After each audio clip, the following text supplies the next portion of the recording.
Muchísimas gracias por acompañarnos. Buenos días, muchas gracias.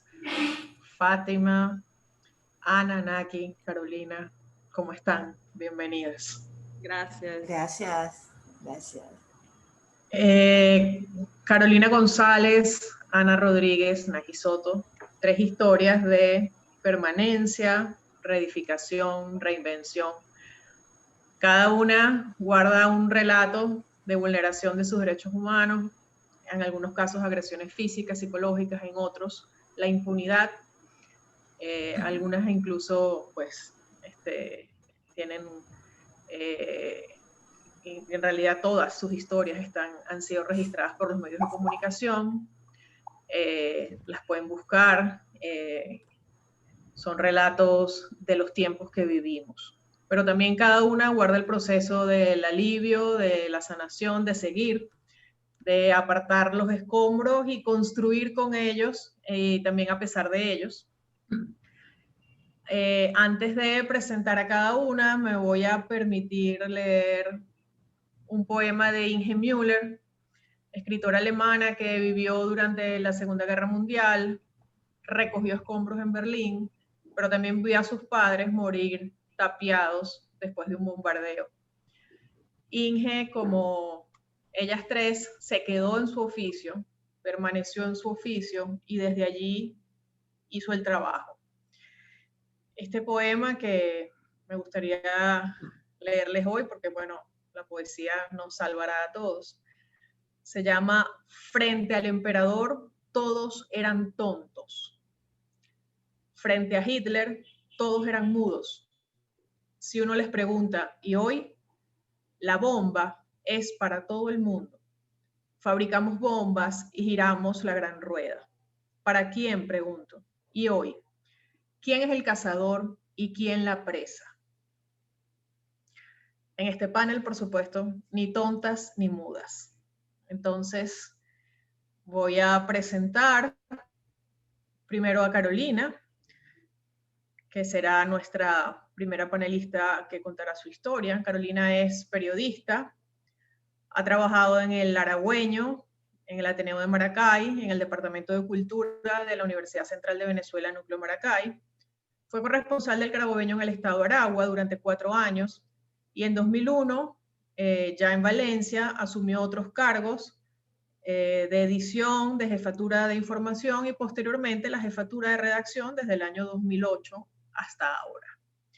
También fue coordinador editorial del proyecto de capacitación de periodistas de IPIS Capacita entre 2019 y 2020. Carolina hoy hablará sobre los desafíos que las agresiones contra periodistas suponen para los medios de comunicación. Carolina, estás acá con nosotros cuando quieras. Gracias, Laura. Gracias, Espacio Público. Siempre ha sido una ONG muy pendiente de nosotros, de toda esta historia que nos tocó vivir. Y bueno, que un poco les voy a contar ahora. Yo quería empezar con la presentación, Fátima, si me ayudas, para que vayamos hablando un poco de qué es el carabobeño, qué ha pasado en este tiempo. Estamos como en la lámina 3. Ajá. ¿Sí la ves?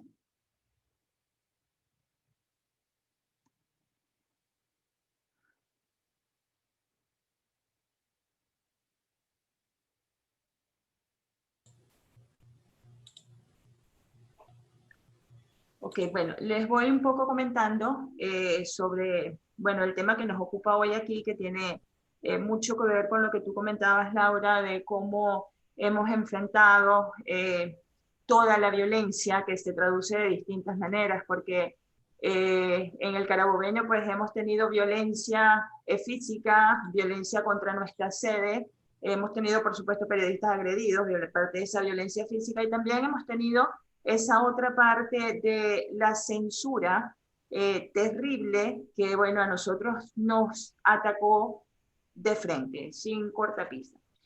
Para quienes no conocen la historia, pues comenzó de frente, porque antes era así como medio vedada, Pero a partir del 2014 empezamos con un tema de te aprobamos las divisas, pero después no las liquidamos, no podíamos pagarle a los proveedores en Canadá porque importábamos el papel.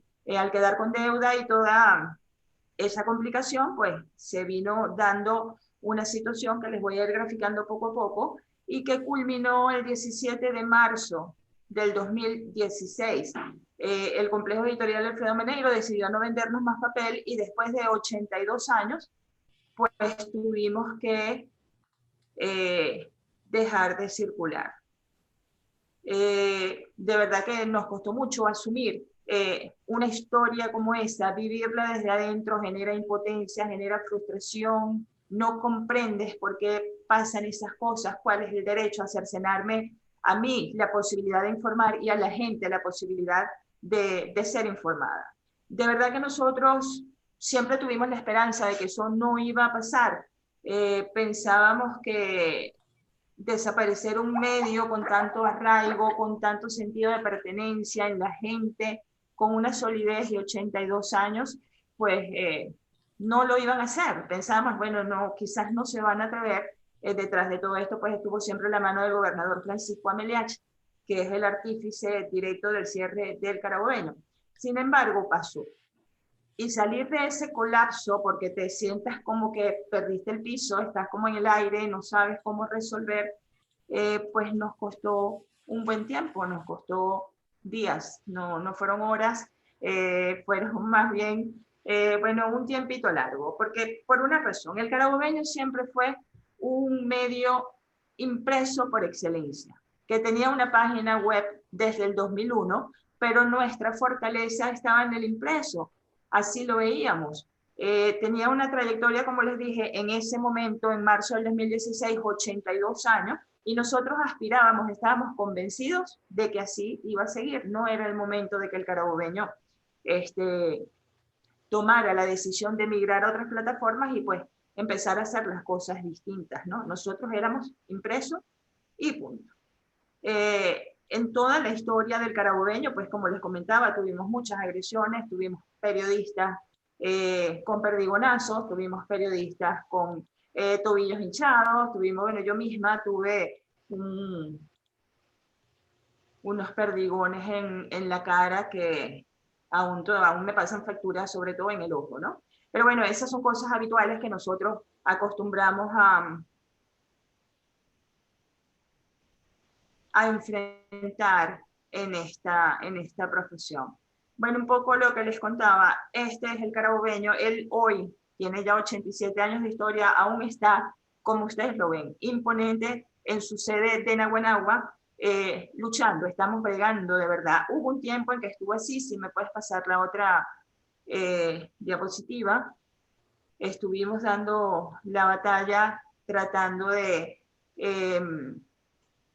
no morir en el intento, ¿ok? Y bueno, pasaron estas situaciones, muchos de ustedes deben haber visto estas pancartas porque bueno, nos encargamos de que a lo inevitable darle costo político, fue una recomendación de una persona que quiero mucho, y ya sabíamos cuando entendimos que no lo íbamos a poder evitar, pues había que difundir, dar a conocer siempre lo que estaba pasando porque no podía pasar algo así por debajo de la mesa. Y lo lloramos muchísimo, no sé si tienen chance de poner un pedacito del video que en esa oportunidad hicimos de la última impresión de El Carabobeño, el último ejemplar que logramos imprimir, ¿no?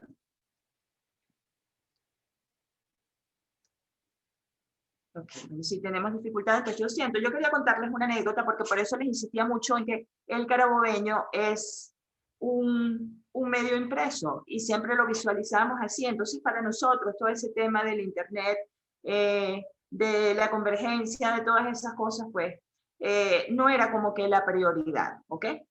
Les voy a contar una anécdota. A mí hoy me da mucha risa, en ese momento me dio muchísima rabia. Nosotros en el año 2009 fuimos enviados por el periódico a hacer un curso sobre Internet, así lo llamaba yo, un curso sobre Internet. Fuimos a Panamá, Marcos Castillo, que era el encargado de la web, Damelis Díaz, que era la coordinadora de ediciones especiales, y yo. Ahí está el video, pero no sé si Sí, el chance. Bueno, seguimos. Ajá. El ponente de ese foro era el jefe de la web de La Nación de Argentina. Además era un señor muy vinculado al tema digital y él hablaba con mucho, vamos a decir, no desprecio, pero sí con mucha distancia de esos editores tipo trucutru, cavernícolas, que no querían compartir esos contenidos con la web, que no obligaban a sus periodistas a soltar el material para la página web, que seguían empeñados en que, bueno, yo me voy a guardar mi primicia, esto va mañana para el impreso, tú no me lo vas a quitar, etcétera, etcétera. Yo le comentaba a mis compañeros, ¿será que este señor me conoce? Porque él sabe tanto de mí. O sea, ¿cómo será que me está espiando? O sea, porque está como que describiendo lo que en ese momento nosotros, editores del impreso, estábamos viviendo en la web. Y, por ejemplo, entre Marcos Castillo y yo había una relación de amor-odio porque cuando no estábamos trabajando nos queríamos mucho, pero cuando estábamos trabajando, pues obviamente había una situación que a veces derivaba en enfrentamiento. Tan desagradable fue ese foro para mí que yo me fui al hotel y me encerré. O sea, estaba en Panamá y ni siquiera quise ir al canal. O sea, fui a Panamá, no fui al canal. Me quedé en el hotel y el otro día agarré el avión y me vine. Muy molesta, pero así como que estaba como que picadísima, ¿no? Por todo lo que el señor había dicho, por todas las cosas que yo sabía que estaban pasando, pero que puestas en el tapete como él las ponía, pues me habían hecho sentir bastante mal. Yo pensaba, tiene que haber una forma en la que yo pueda no afectar al impreso y no oponerme a lo digital. O sea, cómo armar las dos cosas de tal manera que nos funcionara. Que pudiéramos ir a ese paso de convergencia que yo no tenía claro, no lo visualizamos porque realmente no era el tema para nosotros. Y empezamos a ir a unos seminarios anuales en Últimas Noticias, esos que organizaba Carmen Riera, que eran espectaculares, y con ella, porque no solo iba yo me llevaba a los editores del impreso porque yo sentía que teníamos que cambiar, pero así como que lo sentía, pero un pasito para adelante, un pasito para atrás, pero bueno, finalmente decidimos ir para allá. Y con Carmen también tuvimos la posibilidad de conocer esa redacción integrada de Últimas Noticias. Eso nos entusiasmó muchísimo, ya nosotros estábamos visualizando lo que podía ser la integración de la web. Teníamos, si puedes ir pasando las diapositivas, si hay chance, para... Ok, bueno, les comentaba, estas son nuestras realidades. Este es Víctor Almarza, era nuestro videógrafo. Este soy yo cuando el ataque con la bomba lacrimógena en el año 2017. Si quieres, vamos avanzando también. Ajá, aquí. Ya visualizábamos lo que era esa integración de la redacción, ya estábamos como queriendo cambiar, ya estábamos como abriendo nuestros ojos, pero llegó el año 2014 y comenzó la historia de la que les hablé hace un ratico. Al no poder comprar papel, lo único que podíamos hacer era disminuir la cantidad de páginas del Carabobeño. Nuestra transformación en menos de 2 años fue de verdad brutal. En términos de cantidad de páginas, porque éramos un periódico de 40 páginas, de 4 cuerpos, de 12 y 8, y en términos de tamaño, nosotros decidimos en febrero de 2015 pasar a ser tabloide porque, entre otras cosas, queríamos adaptarnos a esa realidad ya. Teníamos 80 años siendo un estándar, pues y a la par de modificar nuestro tamaño, pues también buscábamos la manera de ahorrarnos un poco de papel que ya no estábamos teniendo. ¿Ok? Al cambiar al formato de tabloide, pues nuestra circulación y nuestra presencia, sobre todo en la zona sur de Valencia, incrementó de una manera vertiginosa y pues eso nos pasó factura. por ser un medio que no era acomodaticio con su línea editorial, nosotros siempre hemos trabajado, seguimos haciendo aún en base a la denuncia, a la necesidad de la comunidad, y pues eso en Capitolio no era bien visto, y mucho menos que estuviésemos teniendo esa presencia tan activa en la zona sur, al punto que habíamos instalado ya una corresponsalía que llevaba Ana María, ¿sí? Hicimos mucho trabajo, mucha vinculación con la comunidad, y pues logramos entrar a esa zona y logramos separarnos. Coincidió con la venta del el otro medio en la región y su cambio de línea editorial, y pues quedábamos nosotros con una línea editorial independiente. Entre esta situación de estar peleando por el impreso, de estar optimizando el uso del espacio, porque además el Carabobeño era un medio que dedicaba 10 páginas a los mini anuncios, era una de sus fortalezas, entonces el resto teníamos que compartirlo con la otra publicidad que quedaba y la información. Entonces, pues se fue pasando el tiempo, más nunca nos acordamos de Convergencia, nosotros estábamos en otra pelea, en otra historia, hasta que llegó el 17 de marzo del 2016. Si quieres, vamos avanzando con la... Y yo insisto en eso porque realmente fue eso, fue un zarpazo a la libertad, fue quedarnos sin piso nuevamente. Un periódico que fue creado en el año 1933 durante la dictadura de Juan Vicente Gómez, pues murió. Su edición impresa dejó de circular durante esta situación que estamos viviendo hoy, y que pues nos lleva a preguntarnos si no estamos en la misma situación de dictadura que hace 83 años, ¿no?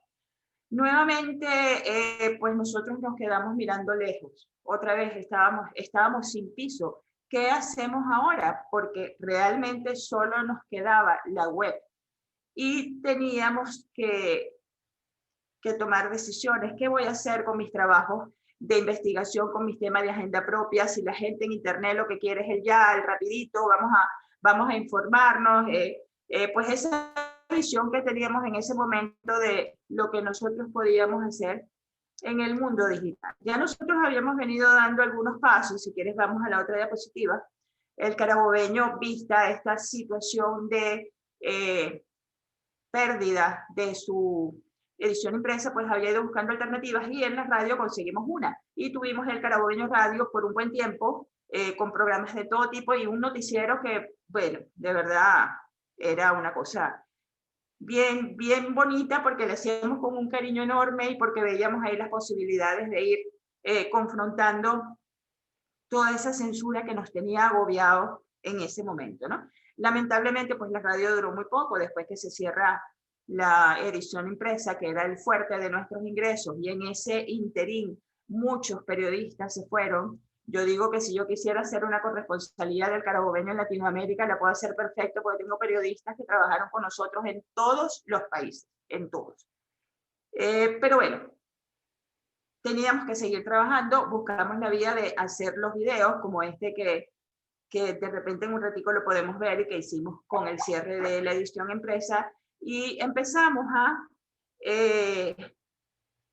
ver otras maneras. Sin embargo, como uno siempre tiene la espinita de lo digital, nos llegó el 1 de septiembre de ese 2016 y vamos a cumplir 83 años, y nos había quedado un poquitico de papel en el depósito, que decidimos utilizarlo para hacer un obsequio para nuestros lectores. Pudimos imprimir, qué sé yo, 1000 ejemplares, pero hicimos este trabajo, teníamos trabajos de investigación, teníamos temas de agenda propia. Sí, justamente tuvimos unos articulistas de lujo, mucha gente quiso colaborar con nosotros, y bueno, fue un obsequio para los carabobeños que de verdad lo valoraron enormemente, gracias a Dios. De ahí quedamos otra vez picadísimos con el tema de que ya habíamos tenido el papel nuevamente en las manos, y decidimos hacer un esfuerzo para conseguir papel, ver las posibilidades de obtenerlo, pero era muy difícil. Cuando nosotros dejamos de poder comprarle el papel al complejo editorial Alfredo Maneiro, costaba 17 bolívares el kilo. Cuando se hizo el esfuerzo por comprarlo para el semanario, ya costaba 1.250.000, si mal no recuerdo. el kilo de papel en una edición, pues el carabobeño en sus buenos tiempos se llevaba 1 tonelada de papel y los costos eran muy altos. Sin embargo, logramos sacar un semanario que salió a la calle el 30 de septiembre del 2016, pero nuevamente era algo irreal.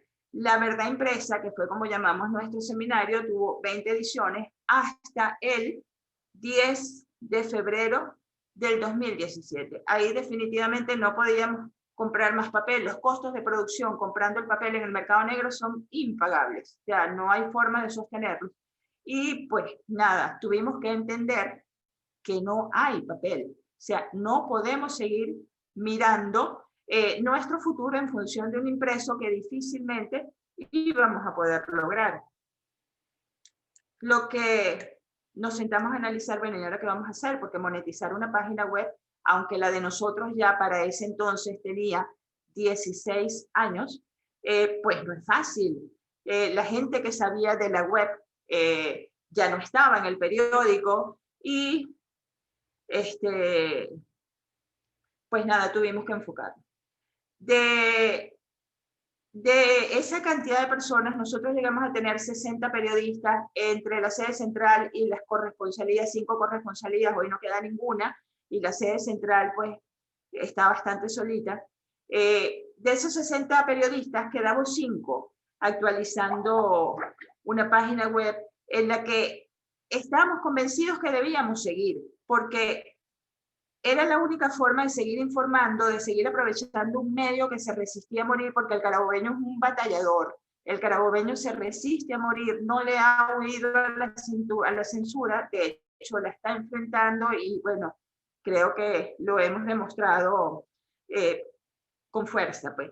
Eso sentimos que hay que aprovecharlo. Un medio que se resiste a morir y que además está dispuesto a mantener esa línea editorial a costa de lo que sea, pues hay que aprovecharlo y nosotros como periodistas decidimos hacerlo.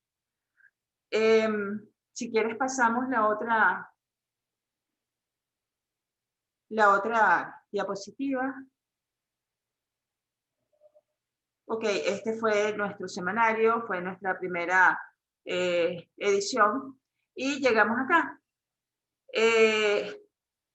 ¿Dónde estábamos con la página web? Bueno, en una zona que para nosotros era como terreno pantanoso, sobre todo para los 5 que quedábamos, porque no éramos precisamente los que manejábamos la página web. Una de las primeras cosas que tuvimos que hacer fue internalizar las ventajas que nos ofrecían las métricas.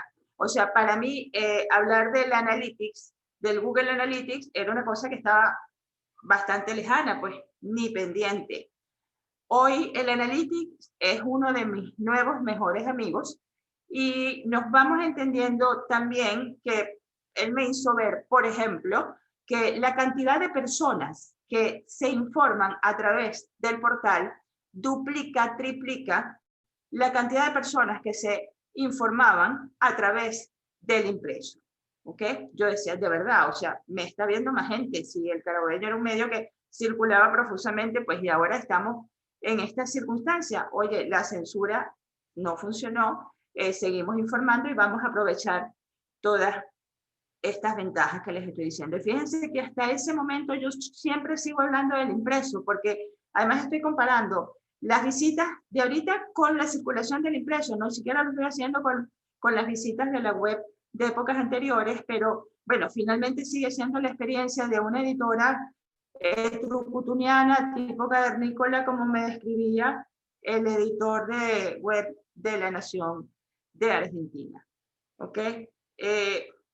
Hemos aprendido algunas cosas, ya por ejemplo, saber la hora en que la gente se conecta nos ha permitido ofrecer los contenidos en su justo momento.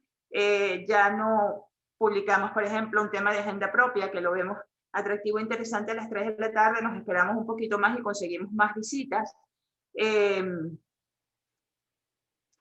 Hemos aprendido una forma distinta de mirar nuestras redes sociales. Si quieres, vamos avanzando con ellas. Bueno, este es mi nuevo mejor amigo, el Analytics, que ya lo manejo, ahí nos vamos entendiendo poco a poco, hemos tenido nuestras diferencias, pero bueno, las hemos ido superando poco a poco, ¿no? También, bueno, son las métricas que nos da el WordPress. directamente de nuestra página y ni siquiera me tengo que salir del sistema para verlas. O sea, es toda una comodidad y una situación que pues te va abriendo los ojos y te vas dando cuenta que realmente el editor de la página web de La Nación tenía razón en su momento cuando hablaba de nosotros, pero en ese momento no lo veía y después sí lo aprendí. A la fuerza y a los golpes sí, porque yo no quería que el carabobeño dejara de circular en su edición impresa, pero bueno, todo pasa por algo y en la actualidad, pues hoy estamos sobreviviendo con un medio impreso que ya no sobrevive, ya está reimpulsándose, ya está buscando las maneras de mantenerse en un tope que ahorita lo vemos bien interesante, pero que sabemos que podemos ir ampliando. Estamos pues utilizando, moviendo mucho nuestras redes, este es nuestro Twitter, ellas nos sirven para incrementar visitas a la página, nos han ayudado bastante en ese sentido, tenemos mucha más cercanía con la gente, tenemos la posibilidad de escucharlos y de ver qué quiere cada quien también, y bueno, así como tenemos notas más profusas, más de agenda propia, también tenemos la noticia del momento, vamos a complacer al que quiere las notas menos formales o al que quiere solo un video, o también el que quiere las entrevistas a través de Instagram o quiere participar en las encuestas que estamos haciendo, ¿no? Nosotros no escatimamos, si quieres vamos pasando un poquito a la siguiente diapo. Carolina, tengo el odioso papel de decirte que te quedan 2-3 minutos estoy terminando, max. gracias a Dios, creo que no me los llevo.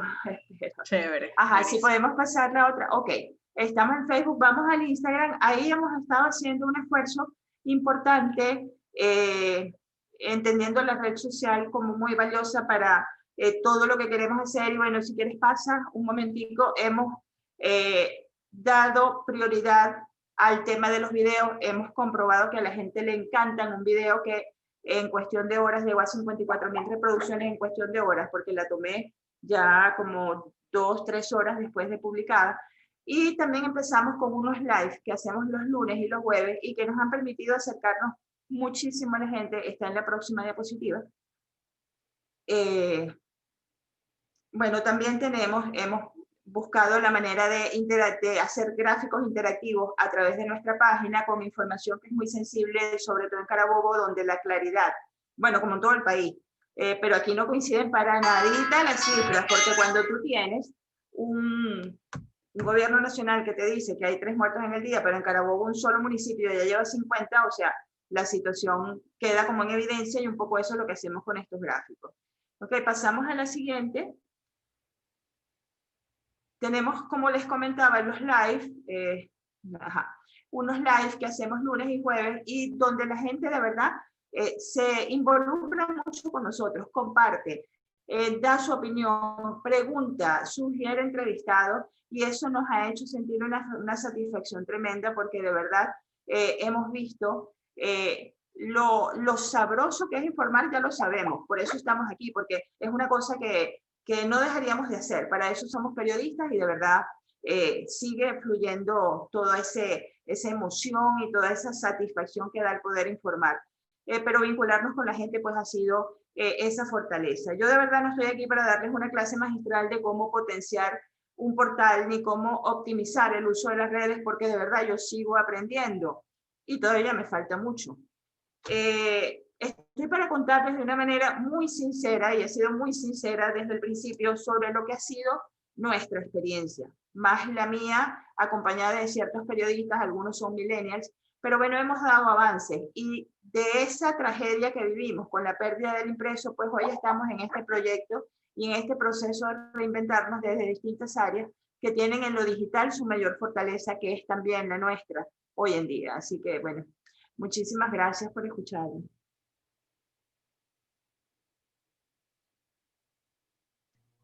Ya que estaba muteada la palabra de 2020, muteado.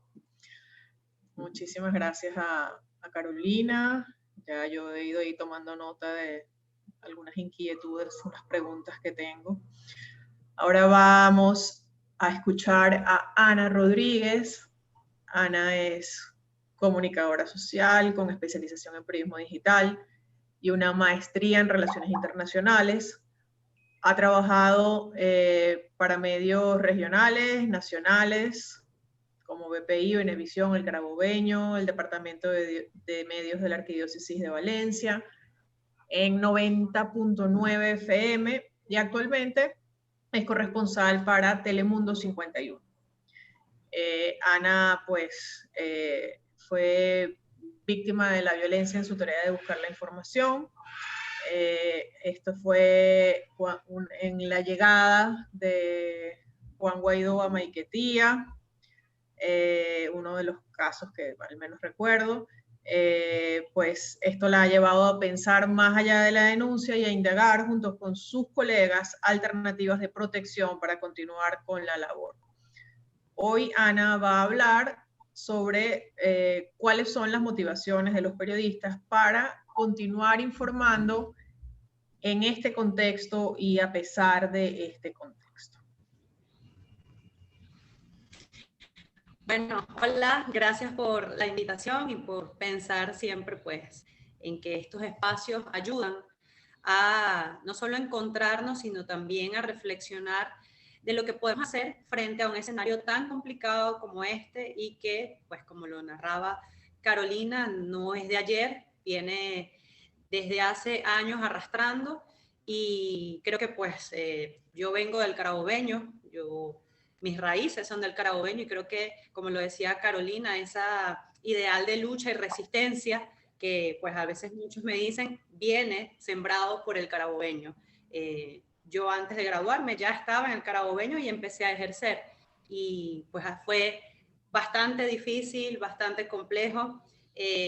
Como ella lo nombraba, se hizo un trabajo maravilloso en la zona sur de Valencia, donde los más desfavorecidos no tenían voz, donde no eran escuchados, donde el chavismo los tenía olvidados y ellos así lo hacían sentir. Y pues trabajamos allí con las comunidades prácticamente día y noche, y pues eso pegó a los lectores cuando se fue el Carabobeño. Creo que fue la primera vez que se inauguró una corresponsalía en la zona sur de Valencia, y pues tuve el honor de estar allí, ser la primera corresponsal, y pues con la guía de Carolina y la guía del Carabobeño, ¿no? Y pues a partir de ese momento se ha vivido o he vivido una tensión entre lo que es la censura, lo que es la represión. Yo me fui antes que el Carabobeño se quedara sin papel, pero teníamos la presión de saber hasta cuándo va a llegar el papel, hasta cuándo vamos a resistir. Recuerdo que nos decían, bueno, ahora vamos a escribir menos, ahora son menos caracteres, ya no vas a tener una página completa para hacer denuncias, ahora vamos a tener media página para la zona sur, y pues irse adaptando sin poder callarse, porque eso es lo que quiere el poder, que nos callemos y que no le demos voz a esa gente. Y pues no, seguimos resistiendo, ya no era una página, ahora era media página, ya no era todos los días, ahora solo era los jueves, y nos fuimos adaptando en ese proceso de resistencia que pues creo que ha sido parte de lo que puedo decir soy yo hoy en día, ¿no? Llegamos pues después a Caracas con el guayao de que en cualquier momento iba a cerrar el Carabobeño, pero con la esperanza de que podíamos seguir trabajando desde acá, ya no con el Carabobeño, pero seguir alzando la voz. Y pues los primeros medios a los que llegué cerraron, el gobierno los allanó, y pues pensar en esa diatriba de te quedas sin trabajo, nuevamente por la censura, te ves atacado, esa parte psicológica de decir, pero ¿y entonces hasta cuándo? En cada medio que vaya a llegar va a pasar lo mismo, vas a tener siempre un verdugo allí que va a estar queriendo cerrar, censurar, que no puedes publicar. Luego de eso, pues mi paso por los medios nacionales, ya la censura era distinta, ya no era la presión que te voy a cerrar el portal ni que te voy a dejar sin papel, sino que ahora la presión de censura era, ¿por qué vas a decir eso? ¿Por qué tienes que decir eso si eso afecta a una cúpula? Y pues estaba en la parte de producción, y la presión por la censura era increíble. Saber que cualquier palabra, cualquier detalle que saliera al aire podía costar una concesión. Entonces, ¿sabes? Es toda esa resistencia mental de cómo reinventarte para seguir diciendo o seguir denunciando, pero con otras palabras, ¿no? Porque tienes la línea editorial, tienes una presión de un jefe, tienes la presión finalmente del régimen, que con tu posición de periodista, ¿qué haces? ¿Te callas? ¿Te vas? ¿O le sigues la corriente? Y pues creo que parte de la motivación es ese poder reinventarse, poder buscar otras palabras, poder buscar cómo seguir diciéndolo a pesar que tengas a un ente observando y a un ente que te está diciendo si lo que dices no me gusta, ya sabes cuál va a ser las consecuencias, ¿no? Y bueno, ese fue como un poco por el paso de los medios nacionales. Luego, pues ahora estamos en otras trincheras, pero igual sigue la persecución y sigue el miedo, por así decirlo, de salir a la calle y que te vayan a dar un perdigonazo, que te vayan a agredir, que te vayan a golpear y finalmente que vayas a la cárcel. Creo que es el temor finalmente de todos, ir a la cárcel sin tener motivos. Como tú lo mencionabas, pues en ese episodio de la llegada de Juan Guaidó ocurrió lo peor, ocurrió un desastre, pero previo a eso, un año antes, el 29 de enero de 2019, estuvimos presos por 12 horas en Miraflores, sin hacer nada, simplemente por ser periodistas y por estar una hora equivocada pasando por ese lugar, simplemente porque llevaba una credencial que decía que era trabajadora de la prensa. 12 horas de angustia, 12 horas en las que estás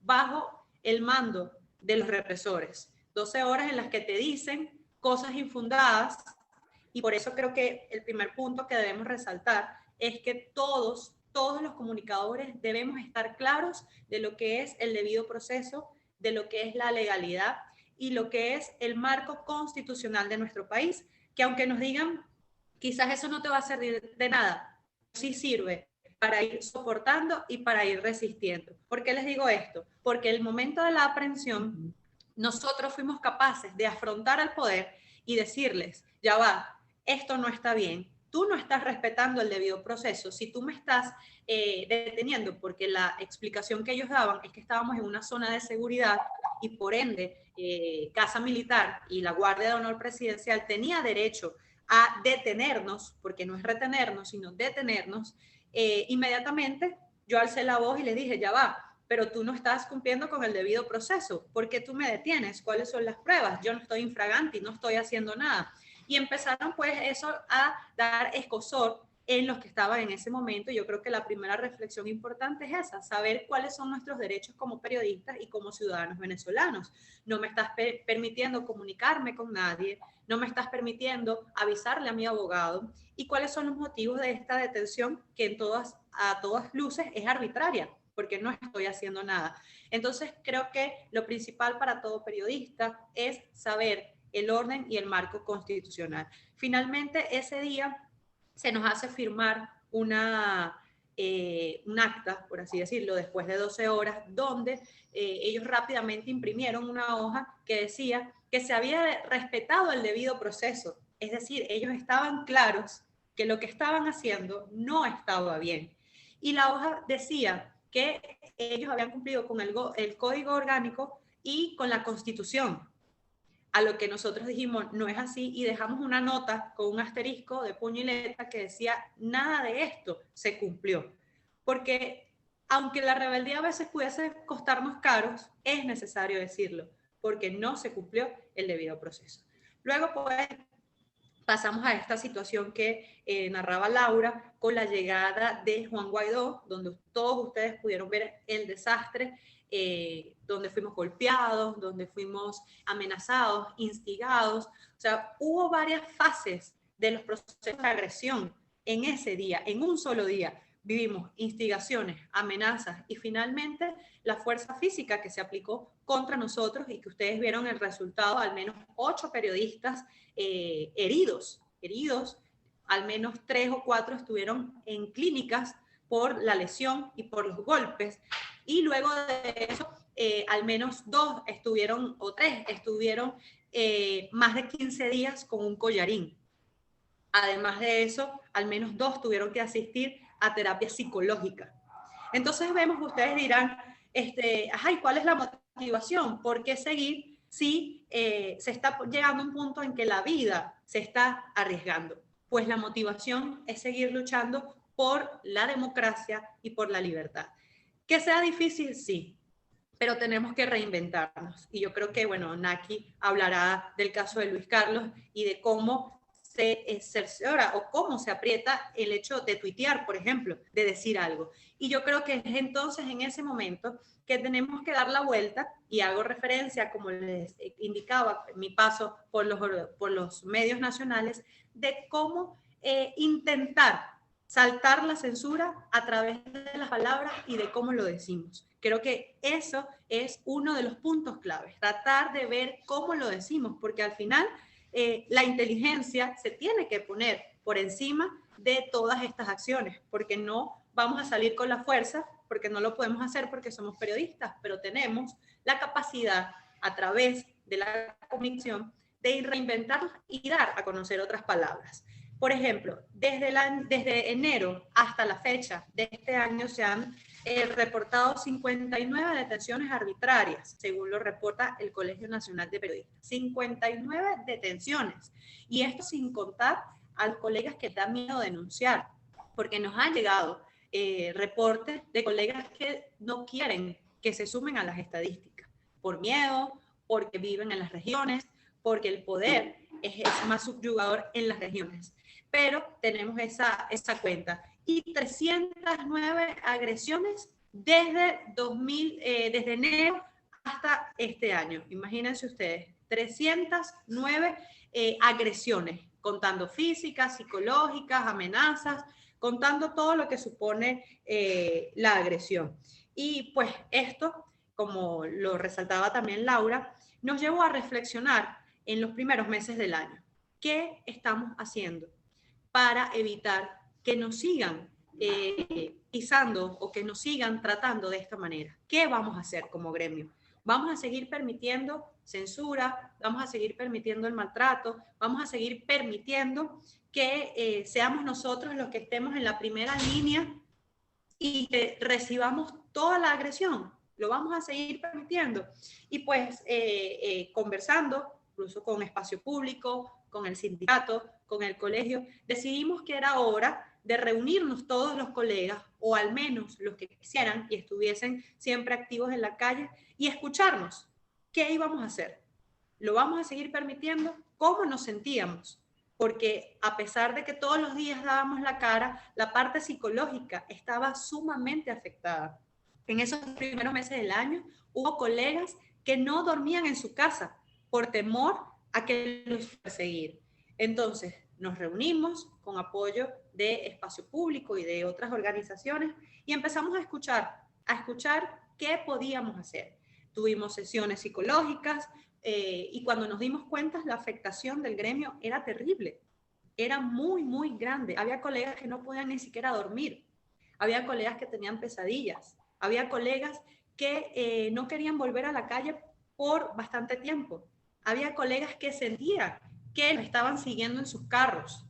Imagínense ustedes cómo algo que puede ser, bueno, una agresión aislada y ya pasó. No, cómo los colegas se sintieron tan afectados y cómo pues un grupo de periodistas junto a mí decidimos pues que había que hacer algo. Luego de esto llegó la pandemia, pero pudimos pues concretar y concertarnos todos a través de grupos de WhatsApp, a través de la unión, por así decirlo, del gremio, y pues decidimos tener algunas tácticas, decidimos trabajar más en equipo, decidimos tener unos alternativas a través de WhatsApp de cómo protegernos o intentar protegernos, códigos de vestimenta, códigos para hablar, códigos para afrontar una manifestación, por ejemplo, y pues aunque eso no sea la solución y aunque eso quizás no haya impedido nuevas agresiones, sí ha logrado protegernos, aunque sea un poco más.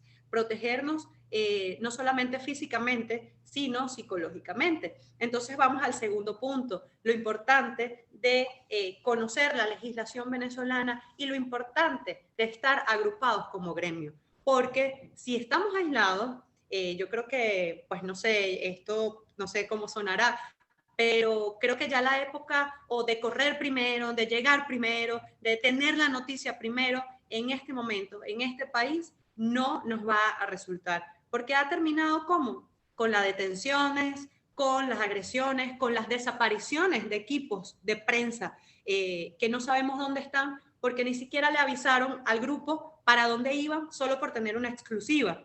Entonces creo que debemos dejar a un lado un poco en este momento esta situación porque estamos poniendo en peligro nuestras vidas y como lo decía la gente de Psicólogos Sin Fronteras, ¿cuál es el límite? El límite es nuestra vida. Cuando veamos que se está amenazando nuestra integridad física, tenemos que parar y decir basta. Entonces, lo primero es tener clara la legislación y segundo, tener claro que hay un gremio y que juntos podemos avanzar un poco más en la censura, contra el poder y contra las agresiones. Seguir motivados es difícil y sobre todo cuando, por ejemplo, en mi caso, que mi esposo también es periodista y que fue uno de los terriblemente agredidos, ver que tu compañero casi muere por cubrir una noticia es difícil. Es difícil porque te pones a pensar, ¿y si hubiese muerto? ¿Y si hubiese pasado esto? ¿Si hubiese quedado inválido? ¿Si hubiese quedado ciego? Pero bueno, yo creo que al final los que estudiamos periodismo sabemos que nos enfrentamos a una situación difícil, que esto no es color de rosa, es prácticamente una situación como la que vivió el carabobeño en sus inicios, una situación de fuerza y una situación que nos motiva a seguir adelante porque sin nosotros, ¿qué va a pasar?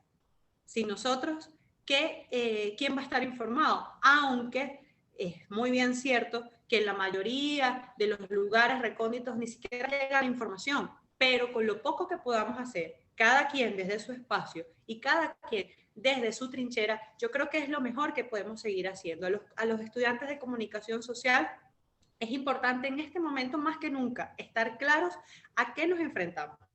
Estar claros que no es un periodismo al que vamos a salir mañana y nos van a recibir con flores y rosas. No, es un periodismo al que tenemos que apostar a la inteligencia, a pisar primero para poder, a final de cuentas, seguir luchando por la democracia y seguir luchando por la libertad de expresión. Yo creo que conocer toda esta parte y saber que existen mecanismos internacionales, y ahí sería mi tercer punto, conectarse con la red de periodistas, porque esto mismo que pasa aquí pasa en Nicaragua, y esto mismo que pasa aquí pasa en otros países y se sigue vulnerando, y sin ir muy lejos en Brasil también puede pasar, y pasa a menor escala, pero también, no con agresiones quizás, pero también el poder está allí intentando silenciar a los periodistas. Entonces yo creo que el tercer punto y la tercera reflexión que yo les puedo dejar es tratar de hacer red, tratar de construir ese intercambio, no solamente con los que nos encontramos aquí en Venezuela, sino también con los que están afuera y que saben y que viven lo mismo que están pasando. Por ejemplo, la CIDH, desde la Corte Interamericana, se han creado mecanismos para poder ayudar a los periodistas en todas estas situaciones, para poder darle más herramientas a Reporteros Sin Fronteras, la Sociedad Interamericana de Prensa, la misma OEA, desde todos sus foros ha estado muy pendiente. Así que yo creo que el tercer reto que debemos tomar periodistas y estudiantes es lograr conectar esa red y saber que más allá de nuestras fronteras sucede lo mismo. Sucede esta vulneración. En Nicaragua hace unos días, hace 2 o 3 días, se llevaron presos a 2 periodistas simplemente porque le indicaron a un funcionario que guardara su arma de reglamento. Solamente por eso, por ser señalados. Se los llevaron presos, los fotografiaron y hasta el día de hoy creo que se encuentran detenidos. Entonces yo creo que estas 3 pilares son súper importantes para seguir batallando. La motivación es que debemos seguir adelante en pro de la democracia y seguir luchando en contra de esa censura que se viste de diferentes maneras. Es la censura por Conatel, es la censura por un bloqueo de dirección IP, es la censura porque si dices eso, mañana te mando los colectivos, se disfraza. Pero nosotros debemos saber identificarla y ser muy cautelosos en ese momento. Entonces, creo que Bueno, y otra censura, por ejemplo, podría ser en este momento que nos acercamos al 6 de diciembre. ¿Cuántos hemos recibido acreditaciones para el Consejo Nacional Electoral para cubrir ese día? ¿Cuántos? Todos hemos cumplido con los requisitos y no la tenemos. Entonces ven cómo se disfraza la censura de diferentes maneras, cómo se disfraza la agresión, cómo un funcionario cualquiera, me pasó a principios de la pandemia, un funcionario de una alcaldía decía que no podíamos cubrir la zona de Petare porque yo necesitaba un salvoconducto expedido por la alcaldía. Eso es falso, pero si no conocemos la legislación y no estamos al día con nuestra red, eso nos puede costar muy caro, porque le vamos a dar oportunidad, o por decirlo más coloquial, le vamos a dar chance a que ellos agarren terreno y nos censuren en ese momento. Entonces yo creo que estar claro en todos los mecanismos. Nosotros hemos hecho denuncias ante la Fiscalía, incluso estamos a la espera de cautelares de la CIDH, que algunos van a decir, eso no sirve de nada. Sí sirve, porque hay que sentar el precedente y hay que seguir molestando, estar allí, la piedra de zapato, porque al final de cuentas, mañana se nos va a preguntar, ¿ustedes qué hicieron? ¿Qué hicieron periodistas en ese momento? ¿Y qué vamos a decir? Nada, me dediqué a cubrir otra cosa por olvidarme del conflicto. No, yo hice esto, y el poder intentó hacer esto, pero yo también denuncié y alcé mi voz. Entonces yo creo que para los que nos escuchan, estudiantes y todo el público, súper pendiente con la legislación venezolana es esencial, porque nos puede ayudar a salir de esta tortura que se nos pueda infligir en cualquier momento, o si sea por horas. Lo segundo, estar claro que existe una red de periodistas, estar claro que juntos podemos más, que solos es más complicado. Y tercero, yo creo que saber y alzar la voz, que afuera también saben lo que sucede aquí. Bueno, yo creo que con eso termino esta intervención. Muy bien, Ana, cuánta energía. Bueno, me llama muchísimo la atención lo que comentaste y también se relaciona con lo que decía Carolina. Nosotros hemos llegado a algunas formas de hacer periodismo que ahora son tendencias. Nosotros hemos llegado por trauma, ¿no? Por la vía del trauma. Esa de las alianzas, por ejemplo, que dices con otros medios, acá, por ejemplo, hace un tiempo ya existe la alianza rebelde entre Runrunes, Tal Cual y El Pitazo.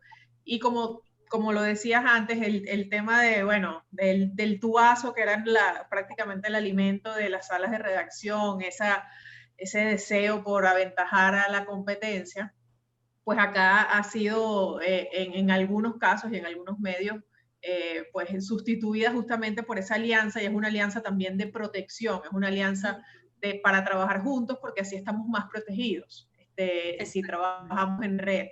Entonces, esa es una experiencia además que llama mucho la atención afuera, porque bueno, acá se empezó a trabajar así con medios aliados antes de que afuera se convirtiera en esos enormes trabajos colaborativos. Yo creo que eso ha sido una gran muestra de cómo no solamente la alianza entre individuales, sino la alianza entre las corporaciones o las empresas en este momento. Sí. Bueno, muchísimas gracias a Ana. Bueno, ahora vamos a escuchar a Naki Soto. Naki es industriólogo de profesión y es comunicadora digital con una larga trayectoria. Desde hace más de una década hace el resumen diario de acontecer político y social en Venezuela en su blog El Zaperoco de Naki. Su relato ciudadano ha llegado, bueno, lo puedes leer en varios portales como 58, Caracas Chronicles, Efecto Cocuyo. Soto, quien se autodefine como una cronista del presente y es experta, especialista en vocería, justamente digo vocería y me equivoco, está vinculada a distintos espacios informativos para enseñar a líderes comunitarios y activistas sociales a contar, a narrar, a expresarse. Su experiencia abarca pues mucho más de esto que hemos mencionado, pero lo que ilustra bien los motivos por los cuales hemos pedido que Naki participe en este foro. nos va a acompañar para reflexionar sobre cuáles son las implicaciones que la violencia contra periodistas tiene para la sociedad. ¿Cómo estás, Naki? Un abrazo, buenos días. Bien, gracias, Laurelana. A mí me encantó la dimensión que le dieron a la pregunta, porque luego de leer justamente el informe de espacio público, mi cabeza solo giraba alrededor de, bueno, ojalá, y las dimensiones de las agresiones en Venezuela se circunscribieran a la censura, pero no es así. Las agresiones en Venezuela contra periodistas y ciudadanos son absolutamente multidimensionales. Ese mismo periodista que tiene que verle la cara al PNV, que si no está de humor, no le va a dejar asistir, entrar al lugar que quiere cubrir, a la noticia que quiere cubrir, es la misma persona que pudo haber tenido un corte eléctrico no programado, que puede tener más de una semana sin agua, que puede enfrentar, bueno, que no le recojan la basura, que no haya gas doméstico en su casa. Son tantas las variables y en simultáneo que terminan gestando un tipo de persona muy peculiar. Creo que a veces se nos olvida esa historia y hay una lectura y una perspectiva romántica alrededor del ejercicio del periodismo mismo y de la ciudadanía, una ciudadanía que cambia, que lamentablemente se acerca más al perfil de doña Bárbara porque la vida se te hace más agreste. ¿Cómo carrizo le vas a decir, oh no, señor policía, tenga la bondad de dejarme pasar? Te provoca agarrar el celular y pegárselo en la frente, con todo respeto, y o sea, es mi trabajo, cabeza de ñame. No sabes cuántas horas de cola tuve que hacer en un banco para ver si conseguía efectivo, para pagar la camionetica que me trajera hasta acá. Allí hay una dimensión asociada a la censura que regularmente no entra en los informes, que no es narrada, pero que va forjando un tipo de periodista y un tipo de ciudadano que se aleja del concepto más romántico de lo hago porque lo debo hacer, porque es mi virtud. Bueno, hay gente que de verdad no tiene otro oficio que hacer en la vida, pero hay gente que se obstina, que de verdad no puede darle otra tarea a su cotidianidad. Yo creo que del mismo modo la agresión nos conduce a unos aprendizajes sensacionales que quizás al poder no le gustan, pero que están allí. Son unos grandes aprendizajes como sociedad y como gremio. Para mí, una de las cosas más bonitas en el arte de mantenerte informado en Venezuela es que así como es multidimensional, la agresión termina siendo multidimensional, la manera de irte informando.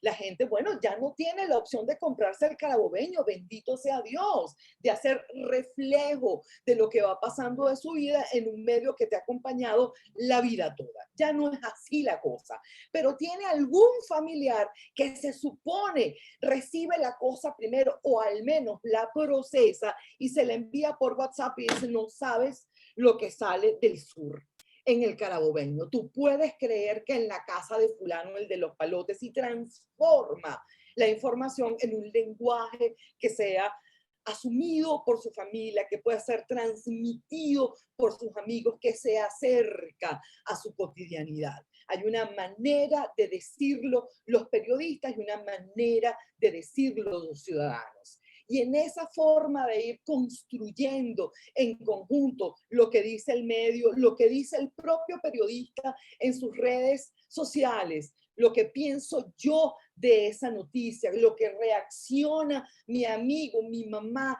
la persona que conozco y vive cerca de la zona que me estás narrando, le da una dimensión distinta.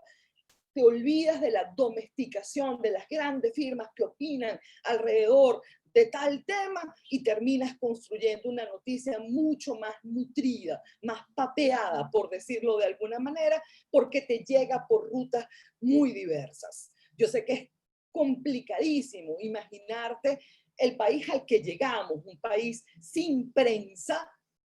Me lo hubiesen dicho hace 5 años y de panas que no lo creía, pero bueno, aquí estamos, bienvenidos. Somos un país sin prensa y le duele A la generación de mis padres le duele rotundamente. Mi mamá todavía no se entiende la vida sin prensa. Le ha ido, pues la broma ha sido un coquito tras otro lepe, tras otra cosa, pero igual hay una reticencia a entenderse con lo informativo sin la prensa.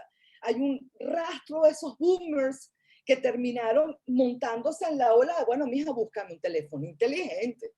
O sea, si la cosa es que yo me tengo que entender con estos rastros en redes, búscame un teléfono inteligente para irme armando esta historia. Y allí Ana tocó un tema hermoso, que para mí es de las primeras y más importantes nociones de este periodo, la noción de enjambre.